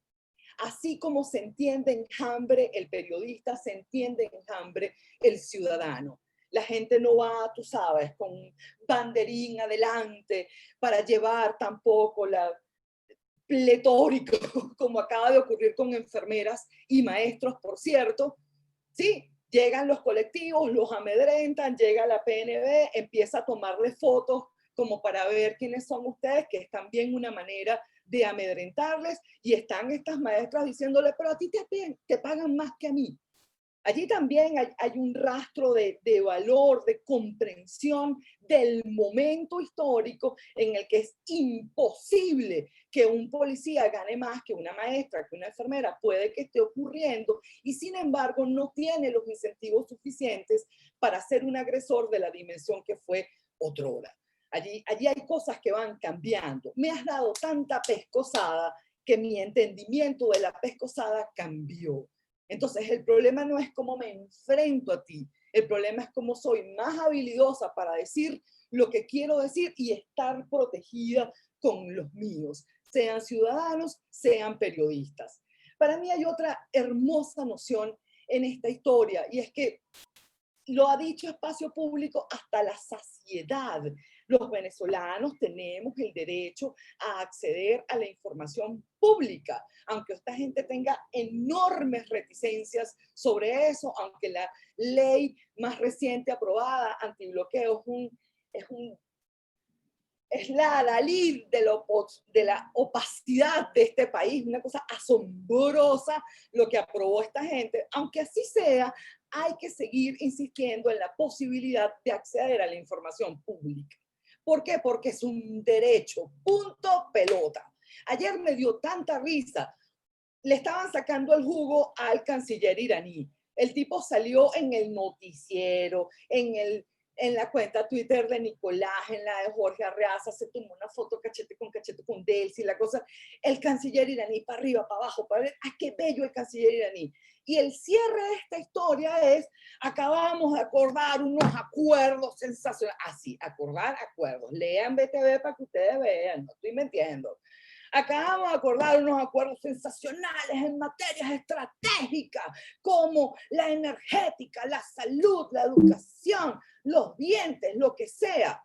Ninguna de nosotras tiene la posibilidad de saber qué dicen esos acuerdos. No lo sabemos, ni cuáles son sus premisas, ni cuánto le costaron al Estado venezolano, ni por cuánto tiempo fueron firmados. No lo sabemos. Y además estos panas tampoco lo dicen. Ayer era simpaticísimo que estos tipos insistieran en los logros que hemos obtenido con Irán. Pero dime uno, mi rey. Dime uno. Cerrar las bombas. Dime algo. O sea, tiene que haber algo. No por poco termina el canciller de Nicolás diciendo, bueno, está bien, nosotros no queremos comprar armas, ¿ah? Pero si quisiéramos, tendríamos pleno derecho a hacerlo. Esa declaración evidentemente no es para los ciudadanos. Usted le está respondiendo a una agenda internacional que tiene especial interés en saber cuál es su relación con esta gente. Hay un relato del poder y un correlato que van estructurando ciudadanos y periodistas con destrezas distintas, pero allí ocurre. Ayer fue un día extraordinario. Tenías el gran relato del poder del fiscal general impuesto por la Asamblea Nacional Constituyente, cachete, brillante, así, mira, aquí estoy yo en la Corte Penal Internacional, y la Corte Penal Internacional dijo, mira, ¿y si viene la comisión de estos tipos del Estado venezolano? ¿por qué ese día no decimos cómo va el expediente que tenemos más adelantado? Sí, es buena idea. Tranquila, Fatou, anda a tomarte la foto con el pana que nosotros vamos tuiteando esto. Y mientras este tipo salía con los cachetes plenos de Botox, así ustedes no saben dónde estoy yo, hasta dónde llegué, viva la Haya, sale esta historia en Twitter y la manera de explotar la agenda del poder y la agenda de otra institución que también tiene cosas que decir, porque además, cuando tienes tanto tiempo siendo el imperativo sobre la verdad, sobre la información, te haces más soberbio. Si la vida es lo que tú narras, tú te imaginas que la vida imperativamente será lo que tú digas. Y cuando no ocurre así, por supuesto que la gente tiene que sacar un poquito de dulce de lechosa. Ahí hay una manera también de entenderte con el poder que a cualquiera lo que le provoca de verdad es agarrar la pantalla, hacer a este tipo y no importa si llegaste hasta allá. Yo me gocé que te hayan bajado un vuelo en México, yo me gocé lo que sea. Ahí hay una manera de entenderte con el poder que lamentablemente termina siendo vindicativa, porque las instituciones no te representan. Es muy duro tener un defensor del pueblo que efectivamente no te defiende, que no está allí para la ciudadanía, sino que juega a favor del poder. Y hay una tercera noción que a mí me encanta y está asociada, porque a este tema de no tener los datos, por cierto, siempre habrá que acudir al reto de la memoria. De allí la importancia de un medio como el Carabobeño. Lo que entiendo yo, lo que puede entender Laurelena o Ana, no es lo mismo que entiende un reto como el Carabobeño.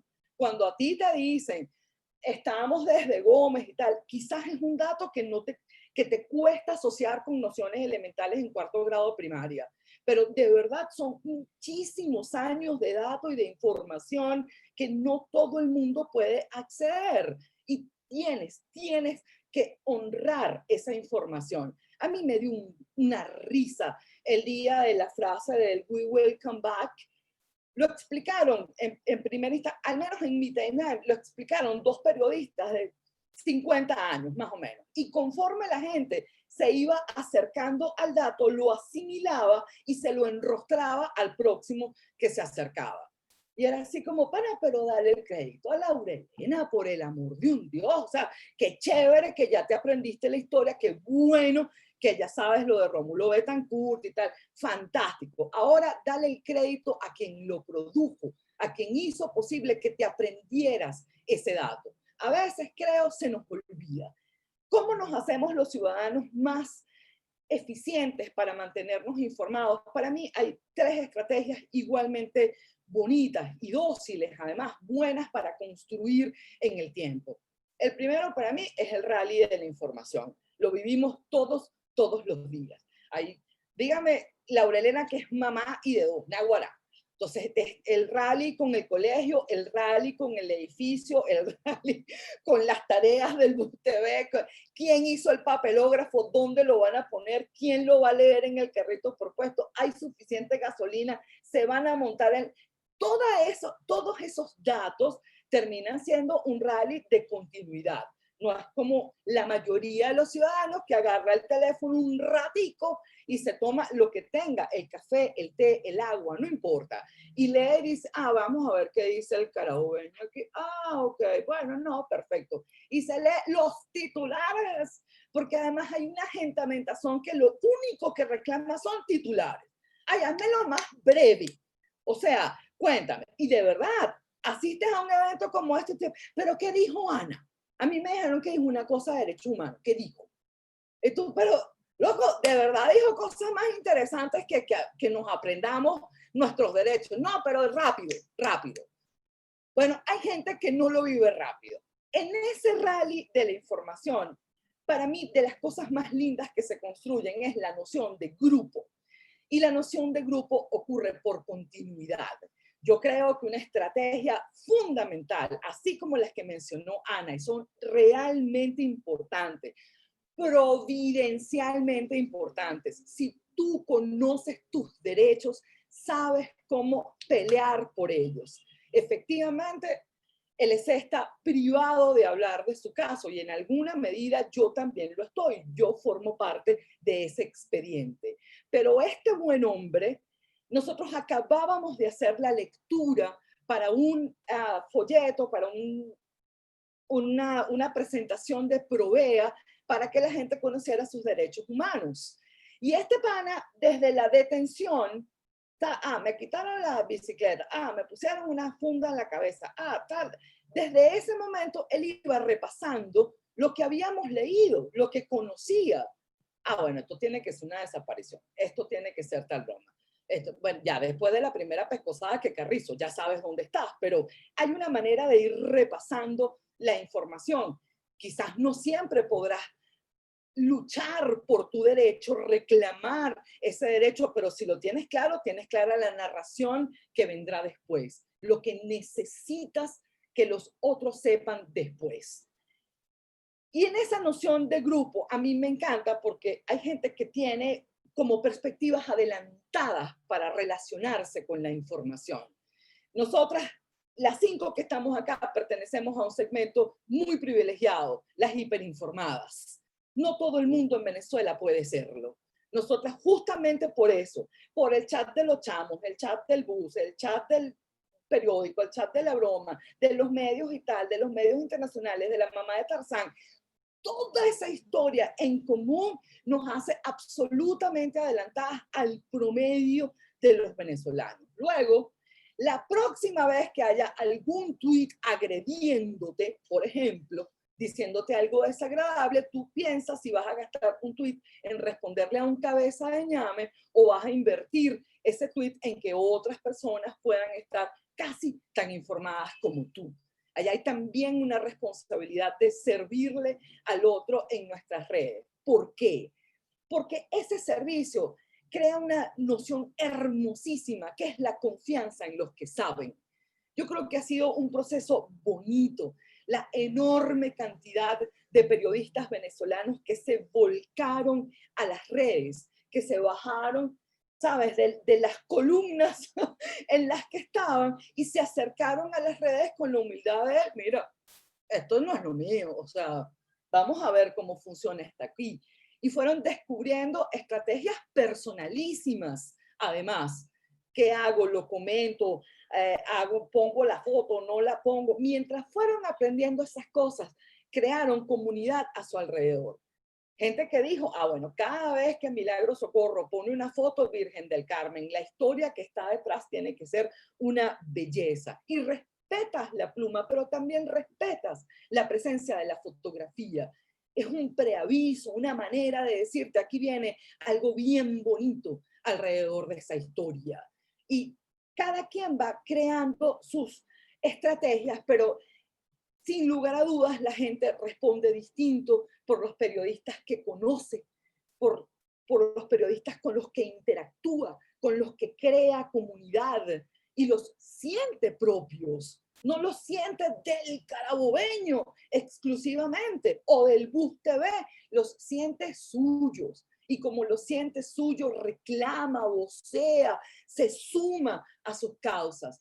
Yo lo tengo que reiterar cada vez que abra la boca. Yo me siento una persona profundamente agradecida, porque en la noche más desolada en términos ciudadanos, yo nunca estuve sola. Aquí hubo periodistas, aquí hubo defensores de derechos humanos, aquí hubo ciudadanos normales, todo el tiempo preguntando, ¿dónde está Luis Carlos? ¿Dónde está Luis Carlos? ¿Dónde está Luis Carlos? Cuando yo recibí la primera llamada de un embajador, me dio muchísima risa porque el señor lo primero que dijo es, yo no tengo idea de quién eres tú, ni de quién es tu marido. ¿Me lo puedes explicar para ver qué hago yo en adelante? Bueno, este pana, usted sabe, ¿no? Ha trabajado con los jesuitas y tal, y con Centro de Derechos Humanos, y ajá, pero ¿por qué? El tema de este señor embajador es que los reclamos, las solicitudes de que intervinieran, le vinieron desde mundos muy distintos. Y este buen señor no tejía el perfil de Luis Carlos, no lo entendía. ¿Qué tiene este tipo que que tanta gente diferente, gente que no se encuentra por ninguna parte, me vaya a pedir por él. ¿Por qué ocurrió? Y ocurrió igual un bojote de gente que no nos ha visto jamás en la vida, que nos acompañó una y otra vez. ¿Dónde está este tipo? ¿Dónde está este tipo? Yo se los agradezco. La manera como fui acompañada en fiscalía, bueno, es verdad. Y ahí le asiste, Pepe, le asiste la razón a Ana. El asunto del sentido de equipo que te da asociarte en un sindicato, en una organización como el CPC. Denme un segundo. Pepe, por el amor de un Dios. Gracias. Como el CNP, tener esa noción de equipo es otra cosa. Primero, porque sabes los derechos por los que estás trabajando, luchando. Segundo, porque es mucho más sencillo organizarlos alrededor de tu causa, que te acompañen en tu causa. Hay gente a la que le dará fastidio, hay gente que no entiende el valor de organizarse, pero la organización hace una diferencia monumental a la hora de la emergencia. No puedes esperar la crisis para responder. Tienes que tener instrumentos al momento de que lamentablemente se presente esa crisis. Yo creo que todos hemos aprendido un bojote de nociones, así sea a pescozada limpia, pero las tenemos ya encima. Yo le agradezco además a organizaciones como Espacio Público la difusión, pana, la continuidad sobre el tema de los derechos humanos asociados a la información. Y así como un periodista tiene derecho a buscar, a recibir, a difundir información, los ciudadanos, los defensores de derechos humanos, tenemos igual responsabilidad de guardar, de documentar, de denunciar, de hacernos solidarios con las causas de los periodistas. Saber que un periodista no está solo, que una periodista no está solo, le da una dimensión muy diferente al escenario de una crisis. Gracias, Pepe. Gracias, Naki. Bueno, han terminado las intervenciones y podemos empezar con las preguntas. Yo tengo una primera pregunta acá que llegó para Carolina. Dice, ¿cómo cambió la filosofía del carabobeño al tener ese contacto con la comunidad? Digo yo aquí, pues, metiéndome en lo que no me importa, me imagino que es un poco cómo se enriqueció, ¿no? Ese propósito del carabobeño una vez que tiene contacto con la comunidad.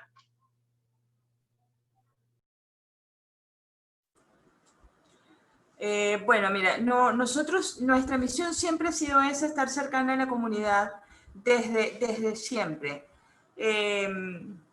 El tema de la denuncia, el tema de buscar las soluciones ha sido una de nuestras grandes preocupaciones y enterarnos por ellos de cuáles son sus necesidades y cuáles son sus vivencias es algo de lo que siempre hemos estado pendientes.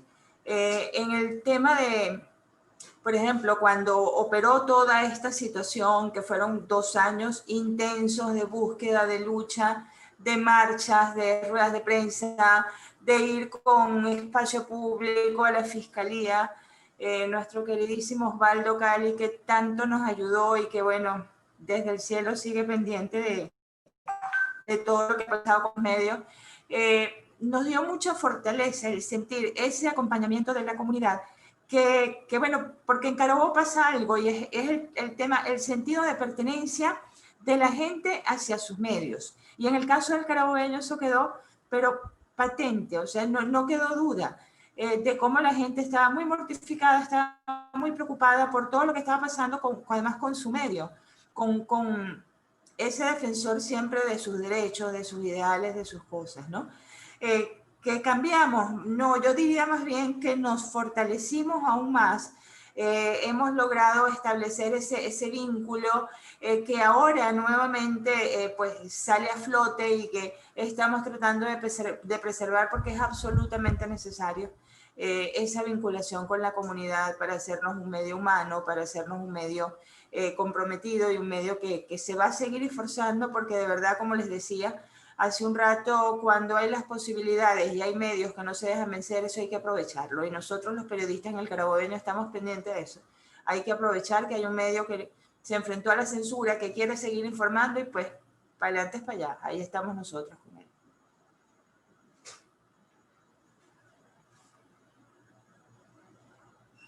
Perdón, estaba muteada. Voy a revisar. Fátima, ha llegado. Tenemos, bueno, yo tengo una pregunta para Ana que le quería hacer. También Naki lo menciona, me parece interesante. Ana habla de usar las palabras con inteligencia para colarte por esas pequeñas grietas de la censura, tratar de ver cómo modificas de alguna forma lo que quieres expresar para que no ofenda a los de piel delgada. En ese trabajo hay un riesgo de entrar en el territorio de la autocensura. Yo me imagino que tú hablas de abordar con mucha finura lo que se dice, pero pues al final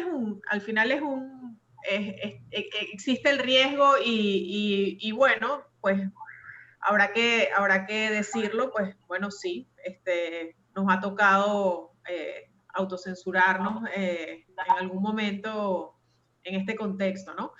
Se lo he escuchado a muchos periodistas, pues lo he conversado con otros. Nuestro modelo de supervivencia, pues pudiera atentar con el más, digamos, no sé, con el más puro concepto del periodismo, ¿no? Es decir, esa es una pregunta que seguramente nos hacemos todos los días, muchas veces al día, ¿no? Sí, y no solamente rozando la autocensura, sino que también incluso se puede caer en opinar por intentar ver cómo decir las cosas. Por ejemplo, cuando había situaciones tan complicadas de enfrentamiento entre las fuerzas de seguridad y los manifestantes, era imposible decir eso de esa manera. Era imposible decir que la Guardia había reprimido a los manifestantes. Eso era impensable, porque iba a costar solamente una concesión, sino toda una sanción que venía encima, además de la sanción individual, ¿no? Entonces, pues ahí era donde las neuronas trabajaban y decían, bueno, ¿cómo decimos esto? Entonces vamos a intentar conjugar la imagen con lo que vamos a decir, ¿no? Entonces vamos a mostrar un poquito más y solamente decimos que hubo una manifestación en la que hubo varios agredidos y ya, pero la imagen lo está diciendo, ¿sabes? Tratar de conjugar estos dos elementos para poder seguir diciéndolo. Entonces a eso es como que, bueno, no lo decimos de esta manera, pero conjugamos todos nuestros elementos, que era la imagen, de repente el insert, el cintillo que va abajo, pero bueno, al fin de cuentas no dijimos que la Guardia le había caído a palos y que le había disparado de frente a los manifestantes. Entonces es donde haces la balanza. Prefieres no sacar nada aunque sea mostrar esto. Es complejo, es bastante... Sí, es un malabar, ¿no? Es una maroma y a veces cansa, es decir, a veces llegas en la noche a tu casa y sientes que tienes el cerebro frito de tanto malabar, ¿no? Naki, sí. Naki, que produces tanto contenido. Yo de verdad le tengo mucho que agradecer a mis editores, a la enorme Sandra Caula en 58, que hace como la preentrega de los Chronicles y quien me haya editado en tal cual, igual se lo agradezco enormemente. Porque efectivamente el relato de una ciudadana tiene otras maneras. Por ejemplo, uno de mis adjetivos ayer, ustedes no usan adjetivos, pana, por favor. Uno de mis adjetivos ayer sobre Alfredo Ruiz es que es infame. Y no estoy exagerando, no es un lenguaje romántico, es que de verdad es infame. Un defensor del pueblo está aquí para defender a la ciudadanía. Insisto, esta gente es lo suficientemente soberbia para presentarse en la CPI a preguntar por el progreso de cómo va el caso de las sanciones. Y la CPI es así como, pero loco, o sea, en tu país hay una cosa gravísima. Tú tienes aquí un expediente de 3 años que dan cuenta de crímenes de lesa humanidad, mi hermano querido. O sea, una cosa generalizada, un patrón desde el Estado. Una vez más, Tarek William Saab ha tenido la propiedad de decir sin problema en sus exposiciones semanales, porque eso no son ruedas de prensa, en sus exposiciones semanales, este señor ha dicho más de una vez, mientras yo he estado aquí en esta extraordinaria gestión que yo llevo adelante, tenemos 1000 y pico de funcionarios procesados. Loco, ¿y dónde está el problema? En la administración de recursos humanos, mi hermano querido. O sea, aquí hay un patrón, aquí hay una responsabilidad del Estado y tú narras la cifra con ligereza. No hay problema. Son un pocote de violadores de derechos humanos. Coño, pero denme chance, digamos, yo lo estoy diciendo en voz alta. Pero tú no eres el agredido, tú no eres el desaparecido, tú no eres el familiar de aquel al que le mataron a su gente. Caramba, hay un nivel, insisto, de soberbia, de desprendimiento con el cómo y cuánto lo está viviendo la ciudadanía, que lo pueden decir sin problema. Yo creo que con ese mismo espíritu te presentas en la CPI. Le dices, bueno, mira, ¿cómo vamos con esto de las sanciones que me están agrediendo? Porque de panas que me están agrediendo, si te contaran cómo está PDVSA, mi amor. Y la fiscal es así como, pero te volviste loco, Wilfrido. Ya, un momento. Porque usted también pertenece a un Estado que ha agredido sostenidamente a su ciudadanía. Y lo más grave, mi loco, es que estamos en una prueba preliminar, porque el asunto de esta historia es saber si tú como Estado, tú que formas parte del Estado, de verdad no puedes llevar adelante tu propio sistema de justicia. No tienes ni la capacidad ni el interés de adelantar justicia para aquellos que han sido agredidos por el Estado. ¿Tú crees que un agresor vaya a tomarse una foto cachete con la fiscal de la CPI? Pana, por el amor de Cristo Redentor. Pero como la cosa es una aproximación súper faramallera de lo que ocurre, de la información, del dato, el tema es hacerle propaganda continua. Ustedes han visto cuántos personajes del viejo chavismo han salido a hacer campaña electoral ahora. Les puede dar un yello, pero sí, porque no hay además respeto por la, ¿cómo decirlo?, por la preeminencia de los roles que desarrollaron. Bueno, un ministro de petróleo no tiene por qué estar dando, no debería ser el vocero en la escuela pública Laura Elena Castillo en Machique. Chamo, pero digamos, si usted estuvo en ese rol, usted debería estar asesorando a otras empresas de petróleo, usted debería, eso es el deber ser. Pero no, el tipo está en Machique echando el cuento y, digamos, con esa dimensión de sus propios roles, de sus propias historias que puedes esperar para la producción de información. Es absurdo, de veras. Sí, hay un extravío. Sí. Fátima quiere hacer una pregunta a Naki. Fátima, tienes la palabra. Naki, bueno, y también creo que recoge una de las preguntas de las personas que están conectadas a Zoom. Marisol Fuentes y yo estamos preocupadas por el tema de la desinformación y la información falsa justo en este relato ciudadano. Un poco es, no sé si es una pregunta, pero si tienes algunas claves para que los ciudadanos podamos lidiar con este relato ciudadano que estamos haciendo frente a la censura y el cierre de tantos medios, tanto tradicionales como alternativos y digitales. Eso, claves para lidiar con la desinformación en este relato cotidiano que nos toca hacer.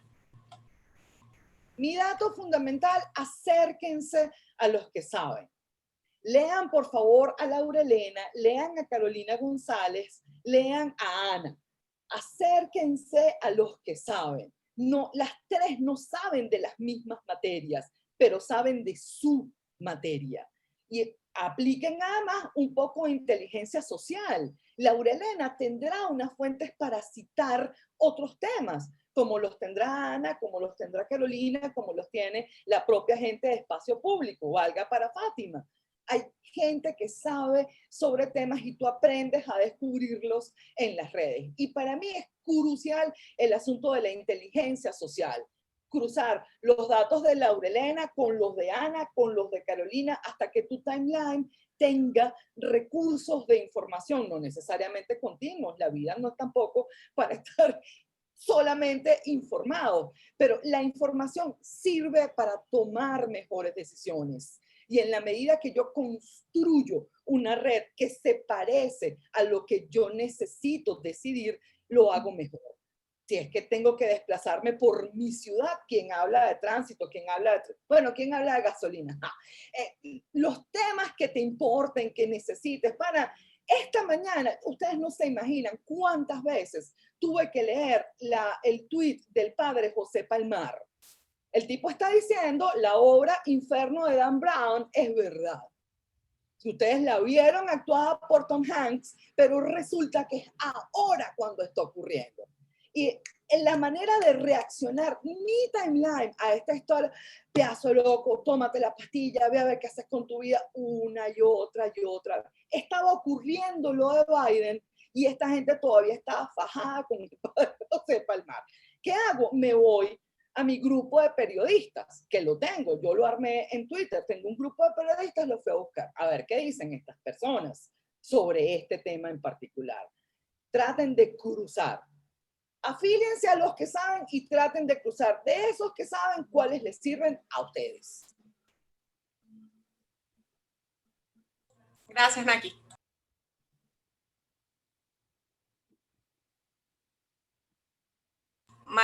Laura Elena, ¿estás muteada? Sí, Carolina había comentado algo acerca de esto y una pregunta que vuelve sobre el tema es ¿cuál puede ser el alcance de la información en estos sitios web de noticias, mayor o menor que los impresos? Y no, aprovecho y digo, perdón, aquí que hay una pregunta en el chat, me parece, para Ana, que ¿qué es lo peor que puede hacer un periodista en caso de una detención arbitraria? La dejo por aquí, habla Carolina y después Ana. Bueno, mira, en nuestro caso la diferencia ha sido muy significativa. Como les comentaba, al analizar las métricas, tanto en el Analytics como en las estadísticas del WordPress, nos damos cuenta que hemos triplicado, casi cuadruplicado la cantidad de personas que leían el impreso versus los seguidores que tenemos en la página. Entonces, obviamente, son perspectivas distintas que tenemos que manejar y enfocarlas como debe ser. De allí la importancia de, bueno, analizar métricas, de estar al tanto de toda esta evolución en el ámbito digital, porque aun cuando hacer un impreso es un trabajo laborioso, es un trabajo de chequeo, es un trabajo de revisión permanente, de agarrar la página, verla, voltearla, todo eso, y en el ámbito digital, pues, esa publicación se torna más sencilla. Las posibilidades que tiene desde lo digital para transmitir esa misma información, los distintos formatos y plataformas con las que te puedes manejar, pues hacen que el trabajo sea, además de bien sabroso, pues bien denso, y al final tiene unas recompensas que de verdad vale la pena salir a buscarlas, ¿no? La cantidad de personas que tienen acceso a tu información es básicamente una de ellas. Muchísimas gracias. Bueno, con respecto a lo que preguntas, ¿qué puede ser lo peor? Yo creo que hay varias cosas que pueden ser lo peor. Lo primero es quedarse callado. Esto no quiere decir que te vas a poner a pelear. Bueno, eso también depende del carácter de cada persona, ¿no? pero lo primero es quedarse callado y lo segundo es no saber dónde estás parado. Y con eso vuelvo a lo que es lo importante de conocer la legislación, lo importante de conocer manuales, por ejemplo, como el de espacio público, que se me había olvidado comentarles que justo antes de la detención de Miraflores, días previos, antes yo había leído el manual y pues, como decían aquí, vas repasando, ¿qué es esto? Es una detención arbitraria, es una desaparición, o sea, vas haciendo como un checklist de lo que está sucediendo. Si no tienes las herramientas, pues sencillamente es más fácil para ellos poder hacer lo que quieran contigo, porque te van a decir, estás retenido, no estás detenido, estás momentáneamente aquí, no te va a pasar nada, y tú inmediatamente tienes que refutar, no, yo no estoy retenido, yo estoy detenido de manera arbitraria, por esto, esto, esto y esto, y yo necesito comunicarme con mi familia o con alguien que sepa dónde estoy. Y creo que también es importante tener a la mano, aunque sea una lista de difusión, que le puedas decir, aunque sea, me detuvieron, estoy preso, y enviarla y alguien va a saber o alguien por lo menos va a actuar o le va a informar al sindicato, al colegio, a espacio, qué se puede hacer. Entonces yo creo que lo peor, lo tétrico, por así decirlo, es no saber dónde estás parado y no conocer cuáles son tus derechos y las posibilidades que tienes para poder seguir afrontando la situación. Por ejemplo, en nuestro caso, yo logré abrir una llamada y escondérmela dentro de la ropa y con eso fuimos narrando al sindicato lo que iba sucediendo hasta que el teléfono se descargó. Entonces yo creo que ya sabiendo que era una detención arbitraria, pudimos hacer eso. Increíble, como que, no sé, de 007. Por ejemplo, ahora que hablas, estás hablando, recuerdo que, no sé si recuerdan la semana pasada, algunos voceros del gobierno decían, están diciendo que Roland Carreño está desaparecido, pero bueno, todos ustedes saben dónde está. Es decir, todo lo que hay en esas palabras. Es decir, en esa palabra hay, no sé, como 25 delitos casi. Impresionante. Sí. En esa expresión, ¿no? Totalmente. Sorprendente. No sé si tenemos otra pregunta, pero ya para cerrar, está con nosotros Milagros Socorro, una periodista de muy larga, provechosa experiencia, además una maestra, una lectora, que nos lee a todos constantemente y nos mira. Y Milagros es representante de PEN Venezuela y uno de los organizadores de este evento. Milagros va a dar unas palabras para el cierre.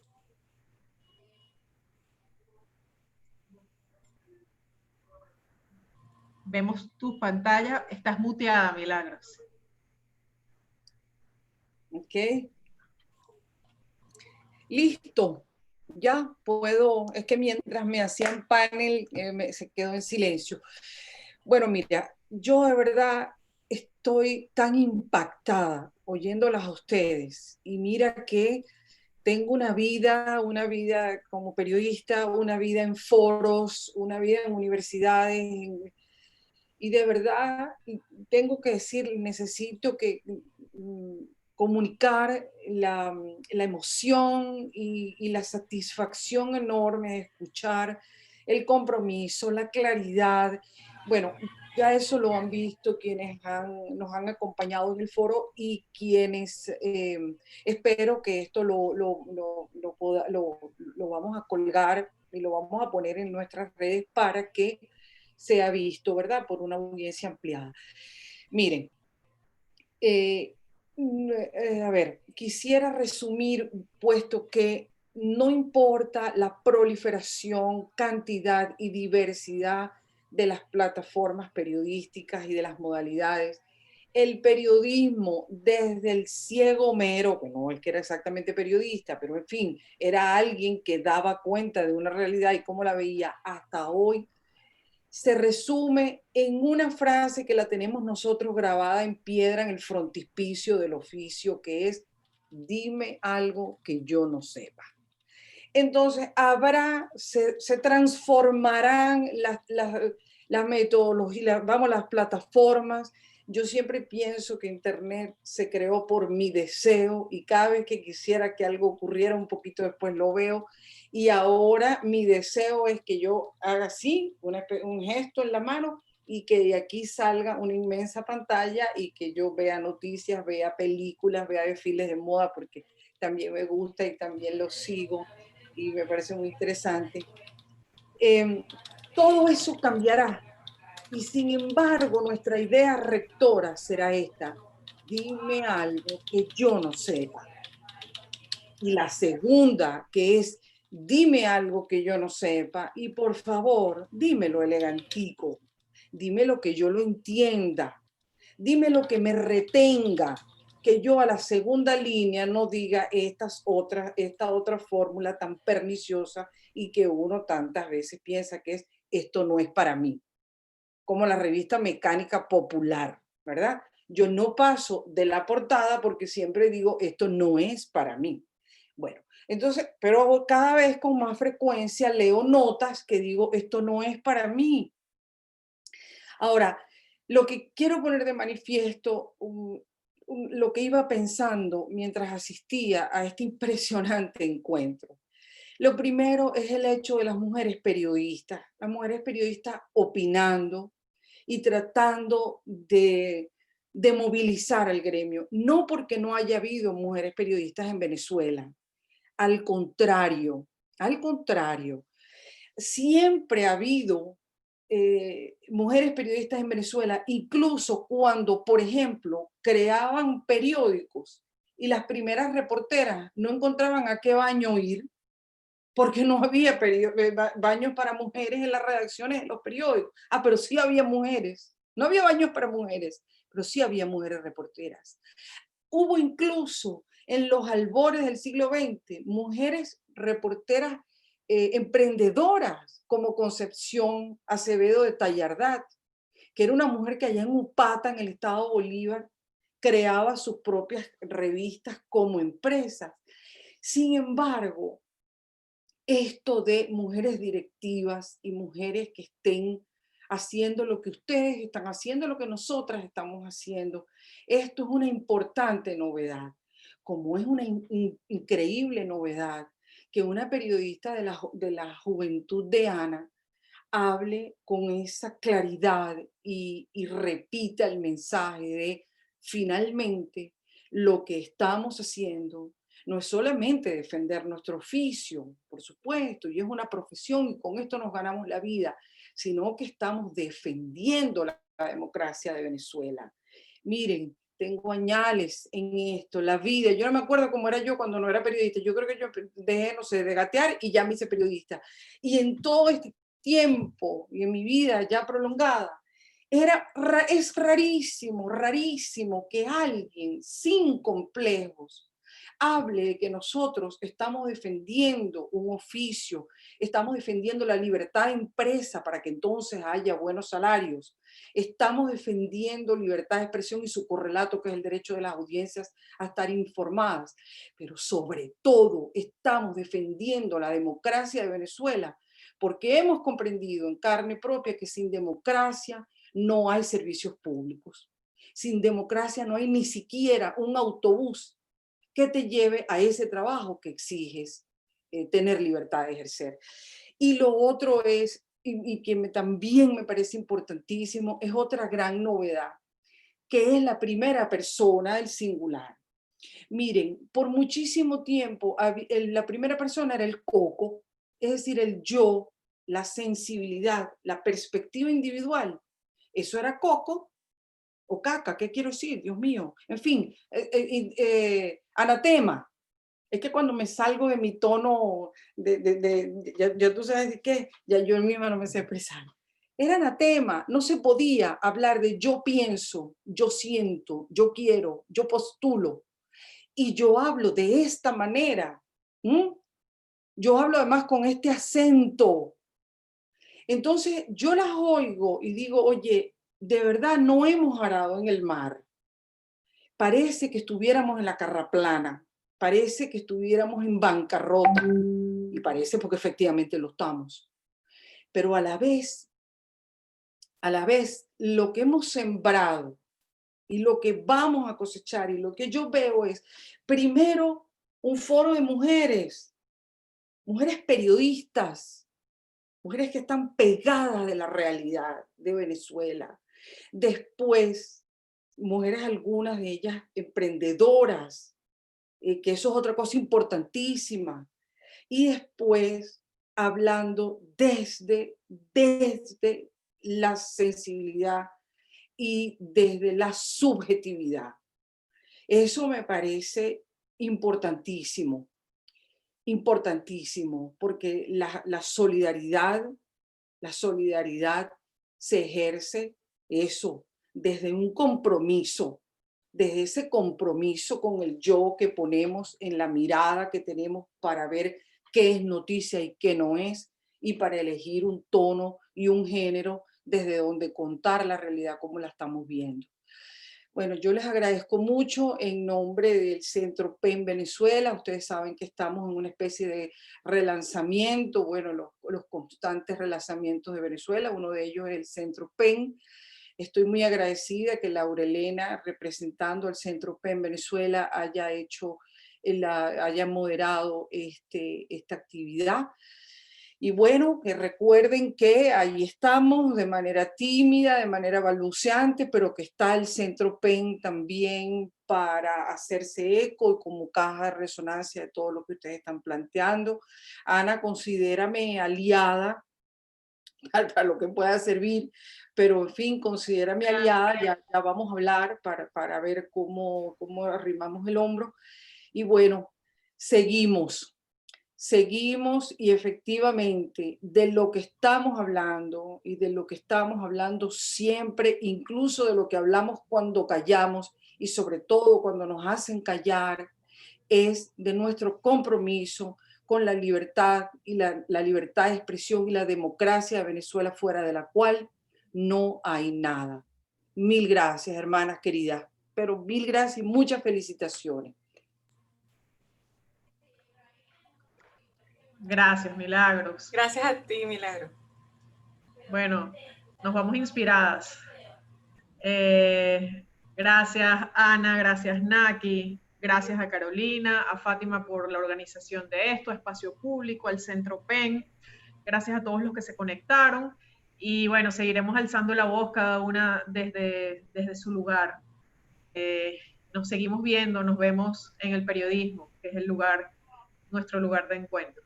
Muchísimas gracias, que tengan todos un buen día. No sé si Fátima quiere agregar algo más. No, pronto vamos a tener la nota en nuestra página web, también en la de PEN. Como dijo Milagro, vamos a subir la grabación a nuestro canal de YouTube y también va a estar en el Facebook para que puedan pues disfrutar los que se conectaron tarde desde el principio y bueno, seguir reflexionando sobre nuestro derecho a buscar, recibir y difundir información.